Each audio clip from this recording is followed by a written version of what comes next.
민들레는 바람을 감사합니다. 바람 안 불면 그 자리에서 고사당해요. 바람 불면 씨가 바람만큼 멀리 퍼져요. 바다는 태풍을 감사합니다. 태풍이 불어서 한번 뒤엎어 줘야 플랑크톤이 나오게 되고 적조가 없어지고, 할렐루야. 기독교인들은 여러 가지 환난을 당하면 감사합니다. 환난 때문에 기도하게 되고, 환난 때문에 하나님을 의지하게 되고, 환난 때문에 기적을 맛보게 되고, 그래서 우리는 여러 가지 환난을 당할 때 감사하듯이 우리의 어머니 교회인 예루살렘 교회가 스데반 집사가 돌에 맞아서 순교당하고, 야고보 사도는 칼에 목 잘려서 참수형으로 순교를 당하고, 베드로가 여러 번 감옥을 갇혔다 나왔다 기적으로 왔다 갔다 하고, 모든 교회들마다 어려워서 예루살렘에 어마어마한 박해가 벌어졌어요. 그래서 사마리아로, 또 갈릴리로, 또 안디옥으로, 세계로 이렇게 퍼져갔어요. 그래서 교회는 민들레 교회가 돼서 바람이 불어서 멀리 가서, 어디까지 불었냐? 2000년 지나니까 안산까지 바람이 불어버렸어요. 할렐루야. 그 교회의 씨가 우리 교회예요. 그런데 성령이 너에게 임하시면 내가 권능을 받고 예루살렘과 온 유대와 사마리아와 땅끝까지 이르러 내 증인이 된다고, 땅끝까지 세계를 향하여 다 이 복음이 퍼져가기 시작했는데, 우리는 예루살렘 어머니 교회 같은 50년의 희년의 아름답고 영광스러운 세월을 지나고, 이제부터 내다보는 50년 희년은 이제 새로운 세계를 향해 가는 원년을 맞는 초대 첫 예배입니다. 동행이 얼마나 중요하겠어. 감옥에 가서 3년 썼고 고생 죽도록 했는데, 세상에 그 옆에서 어떤 사람하고 같이 살았냐면, 이 철사 안 나가지고 열쇠를 다 따는 사람하고 3년 살다 보니까 그 후계자가 돼갖고 도둑놈이 되어버렸어. 또 어떤 사람은 도적질하고 도망치고 다니다가 성자 옆에서 같이 하다가 하나님의 자녀가 돼서 바울 옆에서 감옥 생활을 했더니 오네시모가 되어버렸어요. 할렐루야. 우리는 금년에 누구랑 동행하냐? 성령과 함께 가는 교회. 성령과 함께 가는 초대교회는 바람 앞에 등불같이, 또는 상한 갈대같이 약할대로 약하고 연약한 것이었지만, 성령이 함께 가는 교회는 세 가지 역사가 일어났는데, 금년에도 우리 교회에도, 여러분에게도, 저에게도 이런 역사가 있기를 주님 이름으로 축원합니다. 첫째는 교회를 성령이 든든히 세웠어요. 그러므로 그리하여, 이 된이라는 말은 너무 중요하고, 무엇 때문에 이렇게 성령이 이 교회를 든든히 세우는 교회를 만들어 주었냐? 이건 그리하여, 그러므로, 그 내용은 그 까닭이 하나 있어요. 교회가 왜 이렇게 세워졌을까 하는 까닭은, 그 까닭이 나중에 결론에서 말씀을 드리고, 그리하여 온 유대와 사마리아와 갈릴리 교회가 평안하여 든든히 서갔다. 우리의 대적은 나와 여러분을 자꾸 잡아떨어요. 마음을 잡아떨이면 불안해, 두려움이 와, 그리고 포기하고 절망이 와. 사탄이 자꾸 잡아떨어요. 육체가 병들면 자꾸 잡아떨어요. 목사님도 아주 약한 부분 중에 하나가 이렇게 얹히기를, 음식을 빨리 먹으면 딱 이렇게 얹혀요. 약점이 있어요. 그리고 좀 피곤해서 음식 먹고 들어놓았다 그러면 그냥 얹혀. 그러고 얹히면은 열병이 나. 그러면 새벽이고 낮이고 올 수가 없어요. 열이 40도 올라가면 견딜 수가 없어요. 그런 약점이 있는데, 육체의 질병이 딱 들어오면 잡아들어요. 일어서지를 못하게 하는. 영적으로 우리에게 혹시 질병이 오면, 사업에 실패가 오게 되면 희망을 갖지를 않아요. 나는 한두 번도 아니고 여러 번, 그래 자꾸 우리를 잡아들여요. 영적으로 믿음을 잡아들이고, 기도의 줄을 딱 끊어버리고, 기도 재단을 잡아서 폐파시켜버리고, 믿음의 지팡이를 부질러버리고, 그리고 예배 재단을 허물어버리고, 성김이나 봉사나 충성, 접근도 못하도록 우리를 쓰러뜨려버려요. 교회를 잡아뜨리는 나약하고 연약한 유대교회, 사마리아 교회, 갈릴리 교회, 성령과 함께 하실 때 모든 것을 일으켜 세워주신 줄 믿습니다. 성령은 바람이에요. 성령의 바람이 불어서, 겨울은 항상 제가 겨우 살자 그랬어요. 겨울은 겨우 살아. 그런데 우리는 겨울은 더 잘 입고 더 뜨겁게 입고 더 잘 살아. 그런데 겨울은 겨우 사는 거예요. 겨우 살면 또 모든 것이 자빠져 있어. 이파리도 다 떨어져 있고 다 땅에 묻혀 있습니다. 그런데 어느 날 봄바람이 가만히 이렇게 불어온다. 소리 없이 불어온다. 그러면 그냥 얼음이 착 녹아지면서 땅속에서 그 조그만 씨앗 생명들이 겨우내내 겨울을 살고 딱 났을 때 동면하고 딱 끝나게 되면 거기서 이파리가 막 나오기 시작하고, 하여튼 봄바람이 좋기는 좋아. 이제 나는 봄바람을 기다려요. 왜냐하면 2달 지나면 봄바람이 불면 전혀 종각 가슴속에 사랑이 싹트기 시작해. 걱정하지 말아요. 이제 봄바람 불면 연애하고 싶은 생각이 들고 가정을 갖고 싶은 생각이 들고, 그만큼 얼어붙었던 사람 마음도 바람이 기운을 여는 것처럼, 사랑하는 여러분, 땅속에서 썩은 자리에서 모든 걸 일으켜 세워준 것처럼 성령의 바람이 불면, 성령의 바람을 레페시라 그래요. 숨이다, 숨결이다, 목숨이다 그래. 성령이 숨을 쉬게 합니다. 성령이 우리 가운데 들어오면 충만한 가운데서 숨을 쉬게 하고 일으켜 세워줄 줄로 믿습니다. 새벽을 일으킵니다. 사랑을 일으킵니다. 찬송을 일으킵니다. 희망을 일으킵니다. 기적을 일으킵니다.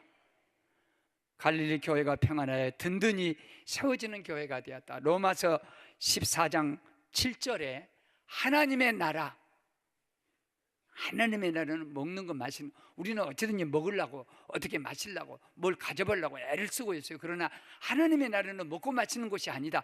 그러면 하나님의 나라는 뭡니까? 의와 평강과 희락이다. 의는 십자가예요. 십계명을 완성하는 의. 그렇게 의는 결국은 인간 사랑, 하나님의 사랑입니다. 사랑, 하나님의 나라는 사랑이 첫째고, 의가 있는 사랑이 첫째고, 2번째는 평안한 것이고, 3번째는 기쁨이고. 돈 5만 원 갖고 찡찡하면 뭐합니까? 이만한 건강을 갖고도 찡찡하면 그 얼굴에 못하겠어. 아무것도 없어도 여간 채소를 먹고 살아도 우리 모두가 기뻐하면 그곳이 어디라도 하나님 나라가 될 줄로 믿습니다. 사랑하는 여러분, 보십시오. 에베소 4장 1절에 보면 너희가 부르심을 받은 일에 합당하게 행하며 모든 온유와 겸손으로 하고 오래 참음으로 사랑 가운데 서로 용납하라. 이렇게 받아들이라. 용서는 저 사람이 내게 죄를 지면 내가 예수 그리스도의 그 용서의 은혜를 용서하는 거예요. 용납은 뭔가? 그 사람을 다시 받아주는 거예요. 쉽게 표현하면 저 사람이 나한테 1,000만 원 빌려갖고 안 갚아버렸어. 그래도 어쩌겠어. 나는 하나님 앞에 만난 그 빚도 탕감받았으니까 내가 네가 못 갚아도 내가 참 용서한다. 이것이 용서예요. 내가 하나님 은혜 생각하고 나는 하나님한테 10,000달란트 3억이나 빚졌는데 너는 나한테 1,000만 원밖에 안 줬으니까 나는 말도 3조를 내가 하나님 앞에 용서받았으니까 괜찮아. 이렇게 하면서 대비해갖고 용서해 준 게 용서인데, 용납은 뭡니까? 그 사람이 또 나한테 돈을 빌려주라 해도 2,000만 원 빌려준 거예요. 그런데 용납이 안 되면 그 전에 1,000만 원 갖고 와더니 안 갚아서 없어. 돈 없어. 이게 용납이 안 된 거예요. 용서는 되었어도 용납이 안 된 거예요. 그런데 교회는 서로 용납을 해야 돼. 네가 내게 잘못했어도 용서해주고 받아들여주고 평안에 매는 줄로 성령의 하나 된 것을 힘써 지키라. 성령의 하나 된 것을, 성령의 평안의 줄로 성령의 하나 된 것을 힘써 지켜라. 화평케 하는 자는 하나님의 아들이라고 그랬어요. 화평케 한 자는 복이 있나니. 우리가 어디 가든지 화목케 하는 사람은 복 있는 사람. 그런데 만일 그 사람은 하나님의 아들이요. 그러니까 하나님의 자녀는 하나님과 나 사이에 화평을 이루었기 때문에, 평안이란 게 뭐냐면 먼저 하나님과 나하고 화평을 이루어지고, 두 번째는 내 마음에 화평이 이루어지고, 그 다음에 세 번째는 바람을 타고 모든 사람에게 화평을 이루어가는 것. 사마리아, 온 유대와 갈릴리 땅끝까지 화평이 계속 나가는 거예요. 나한테 머무는 게 아니에요. 근데 화평케 하는 자는 복이 있다. 하나님의 아들을 일컬음 받을 것이다. 다른 말로 바꾸면요, 불평하는 사람은 복이 없나니 사탄의 자식이라 일컬음을 받을 것이다. 이렇게 거꾸로 번역하는 그것이 오늘 번역이에요. 화평해라, 너 하나님의 아들이다. 그리고 네가 복 받는다. 너 불평하고 계속 분쟁을 일으켜봐라. 너는 사탄의 자식이다. 사탄의 자식이 뭐가 잘 되는 거 있겠어요? 아무것도 된 거 없어요. 시편 133편은 형제가 연합하여 통과함이 어찌 그리 선하고 아름다운고, 머리에 있는 기름이 아론의 수에 물러서 옥에서 내려갔고, 헐몬의 이슬이 시온 산들에 내린 같도다. 거기서 여호와께서 복을 명하셨나니 이것이 천국이다. 영생이로다. 할렐루야. 성령 안에 들어가면 성령이 되고, 주 안에 들어가면 리틀 주가, 작은 예수가 되는 거예요. 기쁨 안에 들어가면 다 기쁨이 되는 거고, 치유 안에 들어가면 질병이 고침을 받는 거고, 부여 속에 들어가면 가난은 없어져 버린 것이고, 위대함 속에 들어가면 비천한 것이 위대한 것이 되는 거예요. 비가 하늘에서 방울비로 떨어져요. 바다 가면 다 바다가 되어버린 거예요. 강 속에 들어가면 조그만 새강들이 강물이 되어버려요. 성령 안에 들어가면 교회가 하나님의 성령이 될 줄로 믿습니다. 평안해져 버립니다. 그리고 평안 속에서 든든히 서가는. 두 번째는 교회로 앞으로 나가게 했어요, 성령이. 그러므로 온 유대와 사마리아 갈릴리 교회가 평안하여 든든히 서가고 주를 경외함과 성령의 위로로 진행하여 나갔다. 행진하여 나갔다. 앞으로 나가기 시작했다. 만일 교회가 멈추면 그건 죽는 거예요. 기도 멈추면 죽죠. 성경 덮어버리면 죽는 거죠. 우리가 활동 멈추면 죽어버린 거죠. 먹는 거 멈추면 죽어. 모든 것은 멈추면 죽음이요. 머무르면 죽어. 강물이 흐르다가 딱 거가 멈추면 썩은 웅덩이물이 돼가지고 결국은 썩어서 죽게 된 거고, 나무가 이렇게 자라다가 계속 성장 안 하면 그때는 죽는 거예요. 그때는 더 기다릴 것이 없어요. 이것이 멈춤의 비극이고 멈춤의 아픔인데, 하나님의 백성에게는 전진만 있어요. 놀라운 일입니다. 기적은 어디서 일어나냐면 앞으로 나가면 꼭 기적이 있어요. 근데 못 나가고 머물러 있는 사람에게는 죽었다 깨나도 기적을 못 봐요. 이집트에서 나올 때, 홍해 앞바다에 딱 갈 때 우리는 죽었다고 생각을 했어요. 그런데 하나님께서 홍해를 갈르십니다. 그리고 건너갔더니 다시 물이 합쳐졌어요. 뒤에는 기적이 없다는 거예요.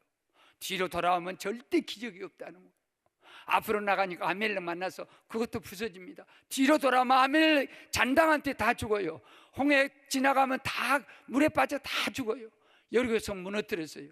여리고성 그 여단강을 건넜습니다. 뒤로 돌아가면 여단강은 기적이 안 일어납니다. 물에 빠져 다 죽게 돼 있어요. 우리에게 준 전신갑주는 구원의 투구, 의의 흉배, 말씀의 검, 성령의 검, 믿음의 방패, 그리고 구원의 그 복음의 신, 진리의 허리띠, 이런 것이 다 전신 앞에다 하는 것이, 만일 전신갑주를 그 뒤로 돌아서면 뒤에서 그대로 죽고. 그 지그프리드의 독일 개척의 역사 가운데 이 지그프리드가 전설에 보면 용피에 모욕을 했어요. 용피에 모욕을 했는데 화살이고 멋진 날라와도 온 몸을 관통을 못해. 이거 낙엽 하나가 떨어졌어요. 그래서 그 비밀을 알고 얘기했더니 화살로 원수가 이 등 뒤에 이 피가 묻혀지지 않은 그곳에 맞춰서 죽는 독일 건국의 전설 지그프리드 니벨룽겔 그 얘기입니다. 사랑하는 여러분, 우리가 이 세상을 향해 나갈 때 뒤에는 다 허점이 많아요. 뒤를 돌아보면 모든 것이 다 허점이 많아. 그러나 우리는 뒤로 돌아가면 죽는다. 그러나 앞으로 나가면, 조금만 더 나가면, 힘들고 어려워도 뚫고 나가면 홍해가 갈라지기 시작하고 아멜렉이 무너지기 시작하고 반석에서 깨트려지기 시작하는 기적이 눈앞에 보이는데 안 나가는 거예요. 여기에 머물러 있는 거예요. 그대로 있는 거예요. 나의 의인은 믿음으로 말미암아 살리라. 또한 뒤로 물러가면 내 마음이 그를 기뻐하지 아니하리라 하셨느니라. 우리는 뒤로 물러가 침륜에 빠질 자가 아니요 오직 영혼을 구원하며 이르는 믿음을 가진 자니라. 믿음을 가진 자니라. 앞으로 나아가는 자니라. 우리 교회가 안 나갔으면 무슨 기적이, 우리 교회가 안 나갔으면 무슨 일이겠어. 지난 50년 도리섬에서 5가정이 도리섬에서 고잔뜰로 나왔습니다. 고잔뜰에 나와서 이쪽으로 나왔습니다. 다시 허물고 이쪽으로 나왔습니다. 계속해서 교회가 전진하기 시작하니까 멈추면 죽는 그런 것들이 살아있는 역사를 일으켜가지고 이 모든 것은 멈추면 그건 죽음이라. 지난 1월 1일 날 자정예배를 마치고 저는 서울 팔레스 호텔에서 한 가정 그 집회가 있었어요.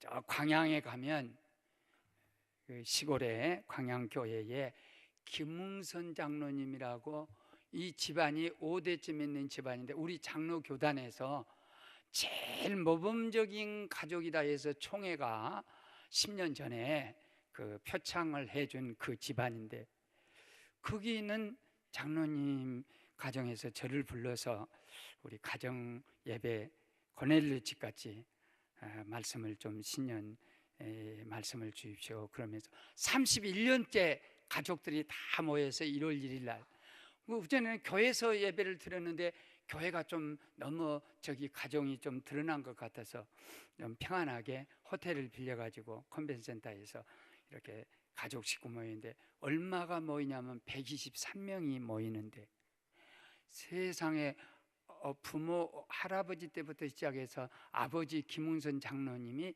8남매를 낳았는데 다 장로예요. 그리고 여자들은 다 권사예요. 사위 셋, 아들 5 다 장로고, 또 며느리 또 딸들은 다 권사고, 그 사촌이 저희 교회 조도현 권사님이 사촌 며느리고 정규인 집사님이 그 사촌 그 집안이에요. 근데 놀라운 것은 31년째 교회에서 혹은 호텔에서 1월 1일 날 전 김웅선 장로님 가족들이 다 모여서 가정 예배를 1월 1일 날 드리는 거예요. 미국에서도 왔더라고요. 미국에 공부하는 애들도 우리 할아버지 이번에 그 가정 예배니까 친척들도 인사할 겸 가자 해서 123명이 다 이렇게 왔는데 자랑을 하시더라고요. 우리 아버지가 8남매를 낳아서 우리를 믿음으로 키웠다. 그래서 자식된 도리로서 아버지가 우리들에게 이 귀한 신앙을 물려주었는데, 우리가 만일 우리가 그 신앙을 지키지를 못하고 이걸 까먹으면 이거 얼마나 불효하고 심한 죄가 되겠냐. 세상에 그 가운데서 회사를 경영하는 경영자가 둘 나오고 학교 교장, 학교 이사장, 또 말할 것도 없고, 그 다음에 그 군대 가서 최고의 그 군인이 되기도 하고, 사관학교 군인이 되기도 하고, 또 무슨 국정원 장관도 하고, 법무부 장관도 하고, 국회의원도 2번씩 하고, 뭐 저 산업기지개발공사, 가스공사 사장도 하고, 이런 모든 축복들이, 그래 그 자리에서 그들이 무슨 자랑하냐면, 우리 아버지가 가난하게 살았지만은 예수 하나 똑바로 믿어서 우리가 이만한 축복이 돼서, 세상에 어느 청교도 가정을 가보고 어느 가문을 가보십시오. 한 사람이 예수 믿어서 그 후손이 5대 내려오면서 123명이 다 모여서 가정 예배로 1월 1일 시작하는 그런 가문은 그렇게 보기가 어렵습니다. 예수 하나 잘 믿었다, 옷도 없어서 기도도 못할 만큼 눈물겨운 생활, 자식들을 사랑하는 마음, 그 회개가 내가 자식들 앞에서 잘했지, 하나님 앞에 변변한 옷도 안 입는 것도 이것은 불경이 되는구나 하고 했더니 우리 집안이 123명이 벌써 이렇게 예수 믿는 집안이 되었다 해서 세계 어느 패밀리보다도 이 집안의 패밀리가 제게 주는 영향은 얼마나 컸던지. 집에 돌아갔으면 우리 가족 식구들을 아브라함과 이삭과 야곱으로 이어지는 계보의 가정을 이룰 수 있는 우리 모든 나아가는 그런 성령의 교회와 가정과 기업과 산업이 되기를 주님 이름으로 축원합니다. 마지막 세 번째는 날마다 교인 수가 많아졌다. 그리하여 온 유대와 사마리아와 갈릴리 교회가 평안하여 든든히 서가고 성령의 위로와 주를 경외함과 성령의 위로로 날마다 믿는 사람의 수가 더해졌다. 여기 중요한 것은 그 주를 경외하는 거예요. 아브라함이 혼자 가는 게 아니에요. 이삭을 데리고 모리아산 올라갈 때 가슴에 칼을 꽂을 때 하나님이 그만 아브라함 알았다. 이제야 네가 나를 경외한 줄을 알았다. 그러면서 내가 너에게 너 아들과 같이 봐라. 하늘의 별수 바다의 모래수 같이 셀 수 없는 축복을 너에게 주리라. 이것이 경외하는 거예요. 나만 하는 게 아니요, 내 자식과 같이 전수하면서. 김영선 장로님 가정이 위대한 것이 한 자만 예수 믿는 게 아니라 우리 집안 식구가 다 하나님을 경외하는 집안이 되자, 하나님 앞에 기도하는 집안이 되자, 이걸 끌고 가는 거예요. 그러니까 하나님께서 하늘의 별수 바다에서의 모래수 같은 축복을 주는 것이고, 말라기 4장 2절에 너희가 하나님을 경외하는 자에게, 정말 하나님을 사랑하고 하나님을 두려워하는 너희의 신앙이라면 하나님께서는 치료의 광선을 비춰서 너희를 깨끗하게 낫게 하여 주실 것이다. 우리 교회는 하나님을 경외하는 교회였어요. 하나님을 사랑하는 교회였어요. 주의 정에 어려울 때 교회가 기도하고 하나님께 사랑하고 모리아산 같이 올라갔습니다. 그랬더니 치료의 광선을 비춰주고, 저희 가면 비춰주겠습니까? 우리 교회 120명 남아되는 환자들, 암 환자들, 오늘도 저를 만난 한 환자가 와서 목사님, 암이 깨끗이 내게서 없어졌대요. 옛날로 살지 말라. 우리가 만일 옛날하고 똑같이 살면 암이 또 들어온다. 지금부터 완전히 바꿔야 한다. 오직 하나님을 위하여 복음을 전하면 당신 죽지 않아. 우리가 복음을 전하지 않고 얘네들과 똑같이 그렇게 살면 도시 암이 들어온다. 그러나 우리가 우리 삶을 다 바꿔서 하나님이 나를 살려주었구나, 하나님을 경외했더니 치료의 광선을 비춰주셨구나, 치료의 광선으로 나를 고쳐주셨구나 하고 가면 새로운 길이 열려진다. 그런데 사랑하는 여러분, 나는 지극한 가난 생활도 맛보고 절대 풍요로운 생활도 맛보았습니다. 그런데 가난은 누리는 거예요. 가난은 너무 아름다운 거예요. 가난은 누린다는 것은 그 청빈의 누림. 가난은 겸손에 가까워, 거의 영성이 가까워요. 작은 것으로 감사할 수 있고 행복할 수 있고 욕심 없어도 되고, 그리고 모두와 같이 살 수 있고 하루로 만족할 수 있고, 오늘 또 주신 하나님께서 내일 또 주신 괴테는 내 작품을 읽으려면 눈물의 빵을 먹어보지 않는 사람은 읽을 가치가 없다고 그랬어요. 그러니까 우리가 가난한 것이 교회의 위대한 역사를 이룬 것은 못 이룬 것은 아니에요. 평안하여 든든히 서가고 경외함과 성령의 위로로 구원받는 사람을 더 많게 해주셨다. 이 많게 해주셨다는 것을 제가 좀 설명하기 위해서, 가난과 많은 것의 차이는 별건 아니에요. 가난은 행복해요. 오히려 세상에 제일 가난한 나라 가보십시오. 다 행복합니다. 저축 안 해도 행복합니다. 뭐 그렇게 아웅다웅 그렇게 악착같이 살지 않습니다. 행복이라는 의미에서는 가난을, 청빈을 누리는 거예요. 나도 극한 가난 속에 살았을 때 불행해 본 적이 없습니다. 가난은 나에게 누림이 되고, 어디 가도 떳떳하고 옷 안 버리면 좋겠고 양말 하나 가져도 감사하고 살았어요. 한 번도 그 입에서 원망 짜증 없었습니다. 그런데 부유가 좋다는 것은 나눔이에요. 가난은 자기가 스스로 누릴 수 있어서 좋고, 청빈을 누려서 좋고, 그 다음에 많다는 것은 나눌 수 있는 거죠. 적으면 아무것도 못해. 5명으로 시작하던 조그만 우리 50년 전의 교회가 점점 많아져서 우리는 수만을 헤아리는 식구로 우리 교회가 여기까지 올려주셨어요. 사람이 많다 보니까 무슨 일이 벌어지냐면, 교회는 나누게 돼. 여러 것으로 나누고 많은 것으로 통해서 전도가 많이 하는 사람, 축복 많이 받는 사람, 기도 많이 하는 사람, 충성을 많이 하는 사람, 착한 것이 많은 사람, 바나바같이 자기 재산을 아끼지 않는 사람, 구원받는 수가 날마다 많은 사람, 하늘의 별수 바다의 모래수같이 많은 것이 주신 축복이 있어요. 왜냐하면 나눌 수 있으니까. 만일 우리가 이런 수가 아니고 이 교회가 아니면 이 10개 기관, 또 단동의 떡공장 같이 10개의 봉사기관에다 나눌 수가 절대 없어요. 우리는 누리며 사는 거예요. 가난을 누리며 사는 거예요. 그러지만 많아지니까 세계로 뻗어갈 수 있는 그런 축복을 준 거죠. 여기서 중요한 단어 하나, 그러므로 이게 영어에서 then인데, 어쩌다가 유대와 사마리아와 모든 갈릴리 교회가 성령의 위로로 주를 경외함으로 평안 속에서 든든해 가면서 날마다 믿는 사람이 120명에서 그 다음에 3,000명으로, 3,000명에서 5,000명으로, 5,000명에서 수만 명으로 계속해서 수가 많아졌냐. 이 사도행전 9장이 그러므로가 사도 바울이 돌아온 날이에요. 다메섹에서 거꾸러진 날이에요. 다메섹에서 한 사람 사도 바울이 회개하고, 핍박했던 사람이 회개하고 돌아오니까 자기가 박해를 다 받아주는 거예요.